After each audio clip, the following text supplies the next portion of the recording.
하나님 아버지, 신년 둘째 주 예배를 주 앞에 드립니다. 오늘 또 우리에게 들어야 될 말씀을 들려주시고 이 말씀에 온전히 순종하며 새 믿음의 길을 아름답게 걸어가는 하나님의 사람들 다 되게 하여 주옵소서. 예수님 이름 받들어 기도하옵나이다. 아멘. 할렐루야. 우리 좌우 서로 인사하고 축복합시다. 반갑습니다. 축복합니다. 축복합니다.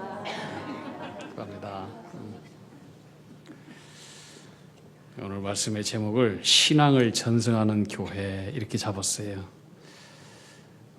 오늘 이 시대를 가리켜서 혼돈과 위기의 시대다 이렇게 얘기를 합니다. 우리나라를 볼 때도 정치적으로 너무나 혼란하고 또 국민들 사이에 양극화 현상이 너무나 뚜렷하고 또 경제적으로도 굉장히 어려움이 있고 우리나라 세계 기업 중에 하나인 삼성이 세계 반도체 1위를 달리고 있었는데 지금 뭐 TSMC 대만이라든가 뭐 또 후발주자인 SK 반도체 뭐 이런 데에 벌써 다 밀리고 있고 또 중국하고는 아주 격차가 벌어져서 생각도 안 했는데 벌써 그 후미를 따라오는, 그래서 매출도 많이 떨어지고 주가도 엄청나게 떨어지고 지금 이 삼성 경제 이런 것들이 잘못되면은 우리나라에도 굉장히 많은 위기가 생깁니다. 뿐만 아니라 뭐 여러 가지 상황 속에서 교회 환경도 목회 환경도 예외가 아닙니다. 교회 환경은 팬데믹 이후에 우리 한국 교회의 30% 교인들이 빠져나갔습니다. 대한민국 출산율은 전 세계 204개국 가운데 세계 꼴찌입니다. 일론 머스크 세계 최고의 부자이자 경영자인 일론 머스크가 얘기를 우리나라 한국이 2100년 정도, 한 100년 후가 되면은 우리나라의 인구가 지금 5,500만인데 이제 이것이 1,900만으로 뚝 떨어진다는 거예요. 3분의 1로 뚝 떨어져요. 이것은 뭐 교회 존폐를 떠나서 나라의 존폐 위기에 맞닥뜨리는 그런 상황이 우리 앞에 펼쳐지게 되었습니다.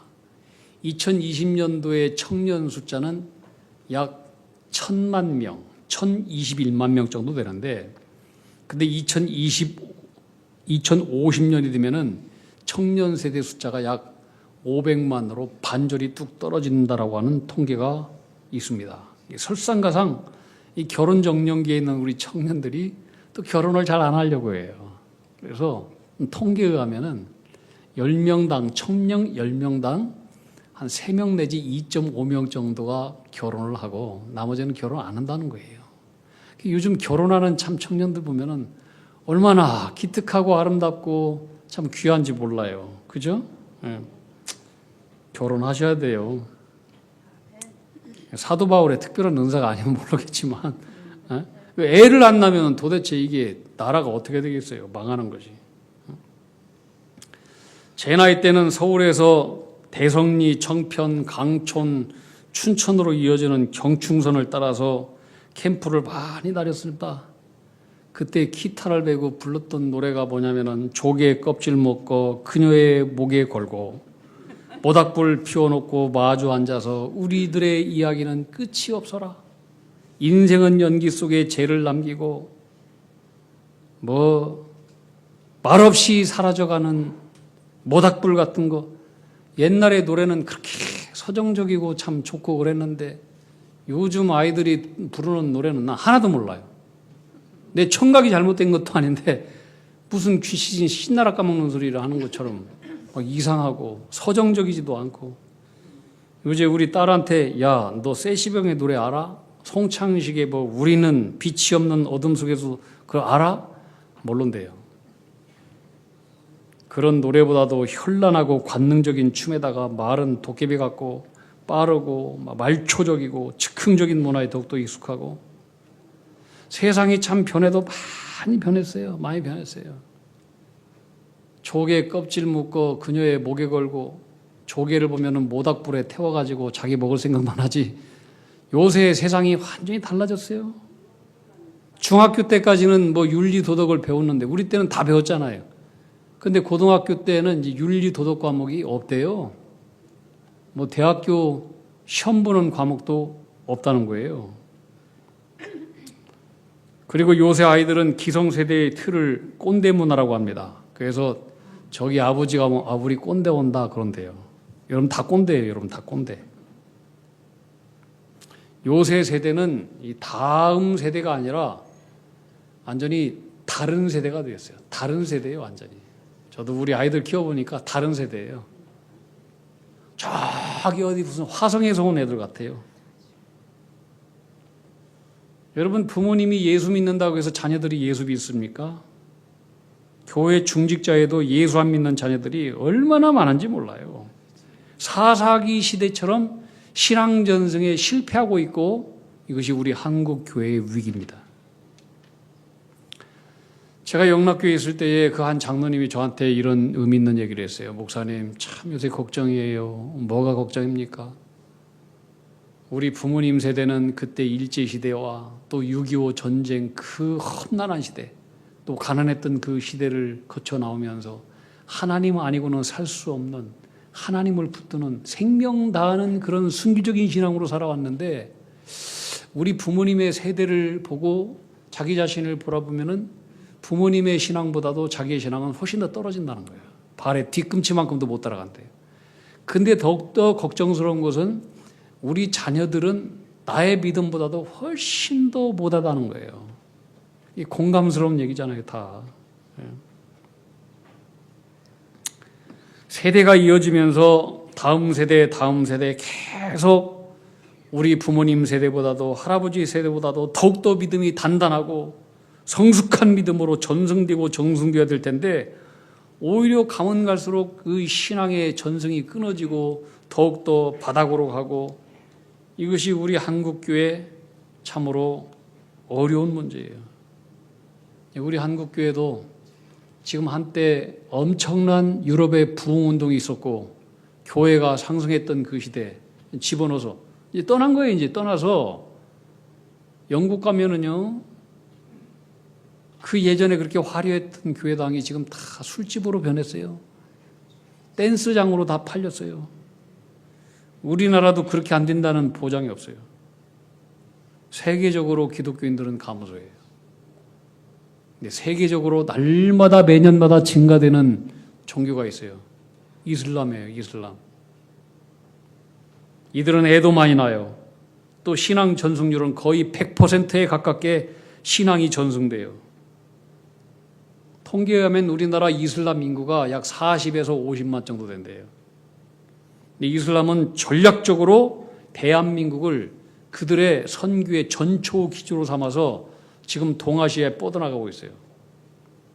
앞으로 2050년이 되면은 이 무슬림들은 우리나라에 약 한 500만 정도의 인구가 된대요.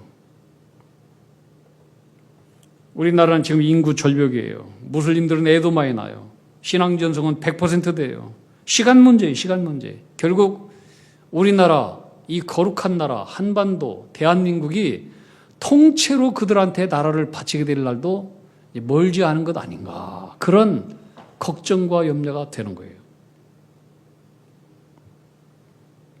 오늘 말씀은 성경의 사사기 이야기인데 사사기는 가나안 정복을 이끌었던 하나님의 종 여호수아가 죽고 난 다음에 그 상황을 다음과 같이 한마디로 얘기하고 있어요. 오늘 우리가 읽었던 본문 말씀인데 사사기 2장 10절 말씀. 그 세대의 사람도 다 그 조상들에게 돌아갔고 죽었다는 거예요. 만나 세대가 죽었어요. 그 후에 일어난 다른 세대, 이것은 가나안 땅에 태어난 가나안 세대예요. 그런데 이들은 여호와를 알지 못하며 여호와께서 이스라엘을 위하여 행하신 일도 알지 못하였더라. 가나안 땅에 들어간 이후에 여호수아도 나이가 들어 죽었어요. 110세에. 그와 함께 가나안 땅을 정복했던 만나 세대들도 하나둘씩 다 떠나고 난 이후에 가나안 땅에 태어난 세대들은 여호와 하나님을 전혀 알지 못하는 다른 세대였다라고 하는 거예요. 이유가 뭘까요? 신앙 전승이 되지 못한 거예요. 그의 부모들이, 그의 할아버지 할머니들이 홍해를 건넜던 대위대한 하나님의 역사, 광야길을 걸어갈 때 살아계신 하나님의 인도하심 속에 날마다 구름기둥 불기둥 은혜를 체험하고 하늘에서 내리는 그 신비한 하늘의 음식 만나를 광야에서 먹고 메추라기를 먹고 반석이 떠뜨려서 물이 나오고 하나님 말씀에 순종함으로 강력한 여리고성을 무너뜨리고 가나안 땅을 정복했던 이 광야 세대들이 이젠 가나안 땅에 들어가서 정착할 때에 집 짓고 땅 개간하고 먹고 살고 사는 일에 바빠서 다음 세대들에게 신앙 전수하는 것을 게을리했어요. 그래서 이 사사기 시대는 가장 이스라엘 역사의 어두운 세대가 되어버린 거예요. 자기 소견대로 행하는 세대. 신명기 6장에서는 하나님은 모세에게 이스라엘 백성들이 가나안 땅에 들어가면은 그렇게 될 것을 염려해서 얼마나 그 부모 세대들한테 신앙 전승, 자녀들에게 말씀을 가르쳐라. 너희도 말씀을 연구하라. 너희들이 가장 먼저 가나안 땅에 들어가서 할 일은 뭐냐? 신앙 전승이다. 이것을 수없이 말씀했어요. 그게 신명기 말씀이에요. 역사교육. 신명기 6장 7절 8절에 보면 너의 자녀들에게 부지런히 가르치며 집에 앉았을 때든지 길을 갈 때든지 누워있을 때든지 일어날 때든지 이 말씀을 강론할 것이며 너는 또 그것을 내 손목에 메어서 기호를 삼으며 내 미간에 붙여 표를 삼고 또 내 집 문설주와 바깥문에 기록할지니라. 집에서 있든지 밖에 나가든지 일어나든지 앉을 때든지 눕든지 자녀들에게 말씀을 가르치고 너희 스스로도 하나님의 말씀을 열심히 배워라. 그렇게 하면은 하나님 복을 준다고 약속해 주셨어요. 신명기 7장 12절 15절에 보면 다음과 같은 복을 약속해 주셨는데 너에게 인애를 베풀 것이고 너를 내가 사랑할 것이고 너에게 복을 줄 것이고 너를 번성하게 하고 너의 자녀들에게 은혜를 베풀며 너의 토지와 소산과 곡식과 포도주와 기름을 풍성하게 할 것이고 너의 소와 양을 번식하게 할 것이며 너가 복을 받음이 만민보다 훨씬 더 더하여 너희 중에 남녀와 너희의 양, 짐승, 암수 생육하지 못할 것이 없을 것이며 여호와께서 내 모든 질병을 너에게서 멀리할 것이며 너희가 아는 애굽의 악질에 걸리지 않게 하실 것이고 너를 미워하는 자에게 그 악질을 걸리게 할 것이다. 이런 축복의 약속을 해주셨어요. 하나님의 말씀을 지켜 행하고 말씀의 길을 걸어갈 때 여러분 하나님이 어떤 분이에요? 따라합시다. 하나님은 만복의 근원 되신 분이다. 만복의 근원이 하나님 아니겠어요? 네, 하나님 앞에 하나님의 길을 걸어가지 않고 불순종하는 자에게 어떻게 하나님께서 복을 주시겠어요? 모세는 가나안 땅에 들어가면 집 짓고 농사 짓고 공장 짓고 학교 짓고 이것도 필요하지만 그게 우선순위가 아니다. 제일 우선순위는 하나님 말씀을 가르치는 것이 가장 중요한 우선순위다. 너희도 하나님 말씀을 알고 그리고 하나님 말씀을 네 자손들한테 가르쳐라. To know him, to know Christ, to make him known. 그를 알게 하라. 너희도 알고 그 말씀을 알게 하라. 너희 자손부터 신앙이 전승되게 하라고 하는 거예요. 가장 중요한 것이 하나님을 알고 말씀을 가르치는 신앙 교육이에요. 이것보다 중요한 일은 없어요. 여러분 하나님께서 이 말씀 누구에게 하는 거예요? 부모들한테 하는 거예요. 부모들. 신앙 교육의 주체는 누구냐? 부모예요. 부모. 자녀들은 부모의 신앙을 배우고 배웁니다. 저도 이 말씀에 자유스럽지 못한 사람이에요. 여러분 우리 교회를 보더라도 3대가 신앙생활 하잖아요. 저는 5대 신앙이에요. 3대 신앙 참 귀한 거예요.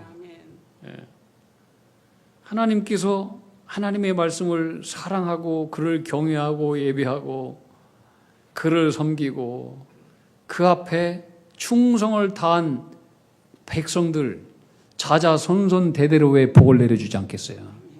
천대까지 하나님께서 복을 준다고 했어요. 천대까지. 천대까지. 우리 교회를 보더라도 자녀들이 교회에서 봉사 잘하고 예수 잘 믿고 신앙생활 잘하고 예배 안 빠지고 이런 분들 보면은 부모님들이 어렸을 때에 신앙교육을 잘한 분들이에요. 그 뒤에는 부모가 있어요. 부모가 자녀들과 함께 가정 예배를 드리고 교회에 와서 열심히 봉사한 부모님들의 모습을 보고 자녀들이 배운 거예요. 오늘날 한국교회 위기는 뭐냐? 신앙의 세대 전승에서 실패하고 있는 거예요. 부모의 신앙이 자녀에게로 이어지지 않아요. 지금 부모의 신앙 전승이 이루어지는 지금 퍼센테이지가 10%에서 15% 정도 된대요. 10명 중에 한 잘하면 3명, 2.5명 정도 신앙 전승이 되는 거예요. 신앙 전승을 위해서 가장 필요한 건 부모님의 신앙이 바로 서는 거예요. 여러분, 전도하기도 어렵잖아요. 근데 신앙 전승도 안 되고 있으니 이게 얼마나 큰 위기입니까? 오늘날 기독교 부모들은 가정에서 신앙을 가르치는 사람이 아닌 교회에 보내는 사람으로 전락했어요. 그냥 자녀들을 교회 학교로 보내면은 신앙교육의 책무를 다 한 것으로 생각해요. 그래서 기독교 가정에서 자녀들한테 신앙을 가르치는 것이 사라졌어요. 가정 예배도 사라졌어요. 부모들은 자녀 신앙 교육을 그냥 교회 학교에 맡겨버렸어요. 더 이상 자녀 교육은 가정에서 신앙 교육이 없어요. 한번 따라합시다. 신앙이랑 전승이다. 신앙이 전승되지 않으면은 여러분이 하나님 믿는 신앙은 여기서 끝나요. 그리고 자녀들은 세상의 문화 속에서 사단의 놀이개와 밥이 되어서 그렇게 지옥길로 가는 거예요. 하나님 없는 신앙교육 없는 세상 교육은 자녀들을 세상에 늑대로 키우는 것 같다. 그렇게 유명한 그 교육자가 얘기했어요. 전승되지 않는 신앙은 거기서 끝나는 거예요. 주일학교가 없었던 18세기 이전의 자녀들은 한자리에서 할아버지, 할머니, 부모, 자녀들, 손주들이 다 함께 모여서 한 자리에서 같이 예배를 드렸어요. 그렇게 한 자리에서 한 예배를 드리면서 다음 세대들이 자연스럽게 선조들의 신앙을 배우고 그 신앙이 전승되었어요. 저도 예전에 자랄 때 우리 부모님들은 저희들을 데리고 새벽 예배 데리고 갔어요. 그리고 교회에서 무슨 부흥회한다 그러면 다 데리고 갔어요. 그리고 그때는 가정 예배를 했었고 또 구역 모임을 했었어요. 저희 아버지가 이제 구역장으로서 그 마을 사람들을 금요일 날 되면 저녁 때 다 와요. 와서 거기서 예배 드리고 떡도 나누고 과일도 나누고 예배를 드리고 그 속에서 부모님들이 예배하는 모습, 찬양하는 모습, 헌신하는 모습, 기도하는 모습을 자연스럽게 다 배웠어요. 그때 함께 구역 모임을 하고 가정 예배를 드리고 했던 모든 자녀들은 내가 가만히 돌아보면은 다 예수 잘 믿어. 거기서 목사가 나오고 장로가 나오고 참 귀한 분들이 나오고 선교사가 나오고 그때 가정 예배 드리고 구역 예배 함께 할아버지, 할머니, 아버지, 어머니 손 붙잡고 모였던 사람들은 다 아주 충성스러운 교회 멤버들이 됐어요. 요즘은 그게 사라졌어요. 우리 이제 매 마지막 째 주는 우리 모든 성도님들이 함께 이제 목장 모임을 하게 되는데 어른들만 모일 게 아니라 우리 자녀들도 함께 다 모여야 돼요. 아니면 여러분 가정에서 가정 예배가 회복돼야 돼요. 회복돼야 돼요. 제가 이제 관심이 있어서 이제 미국에 갔을 때에 그 아미시 공동체라고 하는 곳을 이제 일부러 찾아갔어요. 그 일리노이주에 있는데 또 캐나다에 갔을 때도 일부러 찾아갔어요. 거기도 있더라고요. 근데 아미시 공동체, 메노나이트라고 하는데 이분들은 기독교의 한 종파 중에 하나예요. 제세라파인데 아주 철저하게 이 사람들은 하나님을 믿었던 사람들이에요.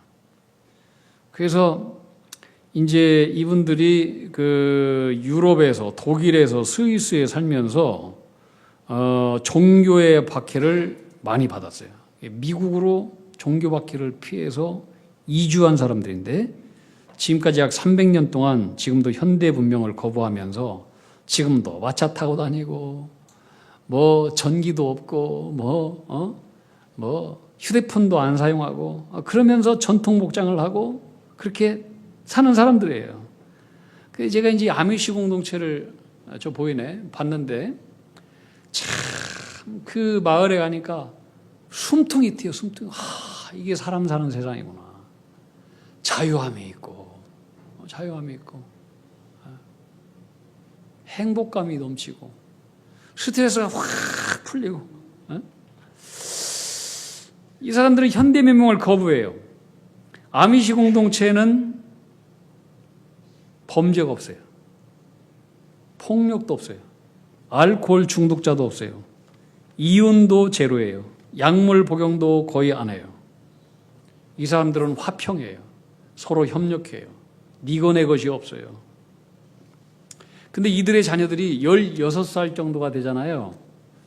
그러면은 한 3년, 4년 동안 이들에게는 그 밖에 나가서 이곳저곳 다 갈 수 있는 자유를 줘요. 그게 이제 럼스프링가라고 해요. 럼스프링가. 이 사람들이 가정과 공동체를 벗어나서 도시에 나가서 일도 하고 아르바이트도 하고 뭐 기술도 배우고 술집도 가고 뭐 바깥 세상을 마음대로 경험하도록 자유를 주는 거예요. 그러니까 이 아미시 공동체 이 청소년들한테는 일생일대에 딱 한 차례 주어지는 합법적인 탈선의 기회예요. 자신의 뜻에 따라서 뭐든지 마음대로 행동할 수 있는 자유가 있어요. 근데 이 기간이 딱 끝나고 나잖아요. 그러면 이 청소년들은 아미시 공동체에 남을 것인가? 아니면 세상으로 가서 살 것인가? 스스로 결정해. 스스로. 아무도 강요하지 않아요. 네 스스로 네 판단해서 이 믿음의 공동체에 남을지 아니면 세상으로 갈지 네가 결정해라. 그런데 통계적으로 90% 이상 이 청년들은 아미시 공동체에 남기로 결정을 해요. 그리고 돌아와서 자기 믿음으로 자기 신앙으로 그때 세례를 받아요. 여기는 유아 세례가 없어요. 그리고 자발적인 선택에 따라서 일평생 아미시의 생활 방식과 규율을 엄수하기로 맹세를 하고 살아요. 아미시 공동체는 부모와 자녀 세대 간 신앙 정숙률이 90%라고 했어요. 그 비결이 뭘까? 이 사람들은 교회 건물도 짓지 않아요. 그냥 가정이 교회예요. 일터가 교회예요. 논과 밭이 교회예요. 삶이 교회예요. 주일마다 각 가정들은 한 가정에 모여서 예배를 드립니다. 전 세대가 아이부터 손주부터 뭐 노년까지 다 하나의 예배를 드립니다. 하나의 예배를 드리면서 함께 성만찬을 하고 함께 음식을 먹고 함께 친교하고 함께 접시를 닦고 함께 청소하고 이런 걸 보면서 부모로부터 조상으로부터 그들이 하나님의 신앙, 그들이 예배하는 모습, 기도하는 모습을 자연스럽게 배우면서 그것이 삶으로 세대 전승이 되는 거예요. 신앙 전승이. 그분의 섬김, 그분들의 희생, 그분들의 하나됨, 그분들의 평화, 봉사, 사랑, 이런 것들을 다 배워요. 그 예배 속에서. 우리는 이 한 세대를 살고 섬기다가 가지만은 이 땅에 이루어져야 될 하나님의 나라는 영원한 것입니다. 아멘. 영원한 거예요. 아멘. 그것이 다음 세대를 통해서 계속 이어져 가야 돼요. 아멘. 그래서 하나님은 성경의 모세 오경을 통해서 그토록 강조하는 것이 뭐냐면 후일에, 이 세대에 끝나는 게 아니에요. 후일에, 후대에 너희 자녀가 계속해서 자녀 교육과 신앙 전승을 반복하시는 거예요. 이게 중요하다. 여러분, 내가 사는 날 동안에 태평성대와 평안, 이것을 바라는 태도는 성경 정신이 아니에요. 하나님의 정신은 계속해서 아브라함의 하나님, 이삭의 하나님, 야곱의 하나님, 신앙이 연속적으로 계속 역사적으로 계속 이어가면서 발전되고 개성되는 거예요. 아멘. 여러분, 다른 것은 양보할지라도 절대로 내 자녀를 세상과 마귀에 빼앗겨서는 안 되는 거예요. 아멘. 신앙은 전승돼야 돼요. 이것은 양보하면 안 돼요. 신앙은 위대한 거예요. 따라합시다. 신앙은 위대한 것이다. 신앙은 위대한 것이다. 왜 위대하냐? 신앙은 하늘의 지혜와 능력을 받아서 하나님을 두려워함으로 세상을 두려워하지 않는 용기와 담대함을 배우는 것이 이게 신앙인 거예요. 아멘. 여러분, 이거 없이 세상을 어떻게 살아가요?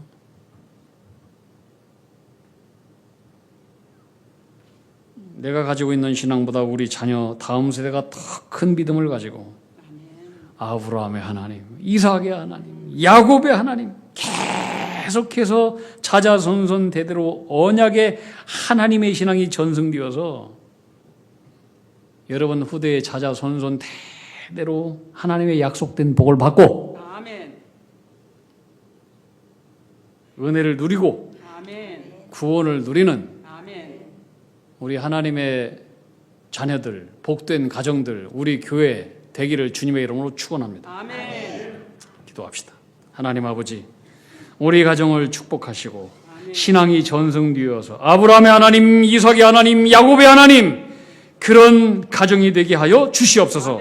우리 자녀들이 하나님을 알고 복음에 헌신하고 충성하고 교회에 봉사하고 세상에 하나님의 영광을 드러내고 하나님 나라를 아름답게 세워가는 큰 믿음의 그릇들, 용사들 사용하여 주시옵소서. 예수님 이름 받들어 기도하옵나이다.